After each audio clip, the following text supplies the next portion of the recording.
The year 2024 was the biggest year in terms of elections, with over 70 countries going to the polls. This included major economies like India, US, UK, Russia, South Africa, and even European Union. But let's see what is lined up for 2025.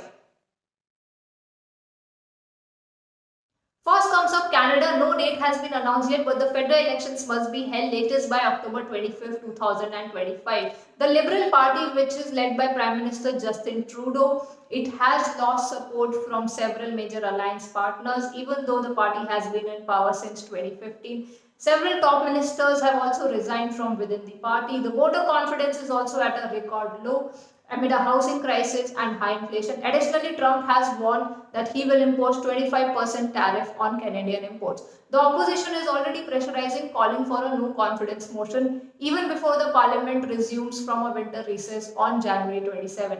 In the 338 member House, Trudeau currently has only 153 MPs. Mind you, this is 17 short of the magic number. So, in case a no trust vote is held, there is a possibility that the government may collapse. The opposition party, which is the Conservative Party, which is led by Pierre Poilievre, is currently leading in the opinion polls.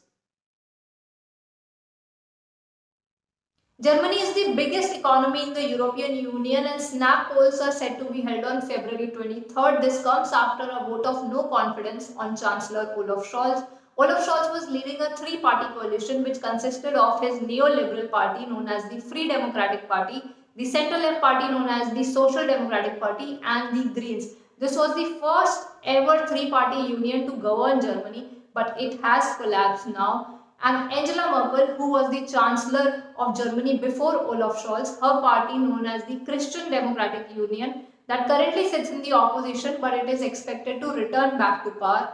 The CDU or the Christian Democratic Union is now led by Friedrich Merz and he is more conservative than Merkel. Another party that is making waves in Germany is the far right Alternative for Germany party or the AFD, and that is currently ranked second in the opinion polls. Norway will hold parliamentary elections in September and these elections will elect MPs in the 169 member parliament as well as the Prime Minister. The centre-left Labour Party, which is led by Prime Minister Jonas, is currently in power. But the important question which arises is whether Norway will also see a shift towards the right-wing parties, just like the ones we have seen in Europe last year. The far-right Progress Party and the centre-right Conservative Party are currently leading.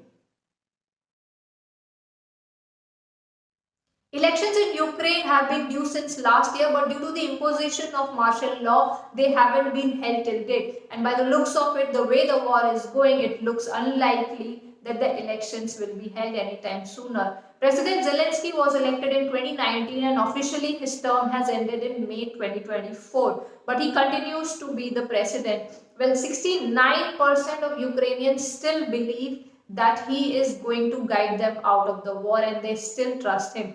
Also, there is no alternative choice for a presidential contender currently. So even if the elections were held tomorrow, high chances that President Zelensky will come back to power again amid no choice and as voters still struggle to find a glimmer of peace. But the important question which arises here is how long can Vladimir Zelensky be the president even if the war continues to go on? Well, only a constitutional court can decide president power and the timing of elections, and for that a petition needs to be filed in the court for the matter to begin hearing on.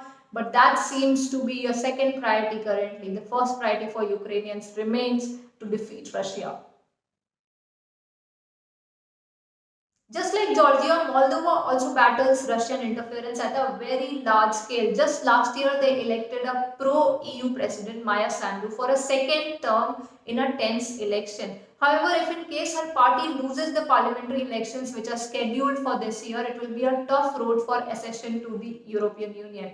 Moldova has been a EU candidate country for the last 2 years, and any slip up now can lead it the Georgia way. So it is a do or die battle for Moldova's EU membership because pro-Russian opposition still remains strong. Elections are the easiest in dictatorships and autocracies where they don't mean anything.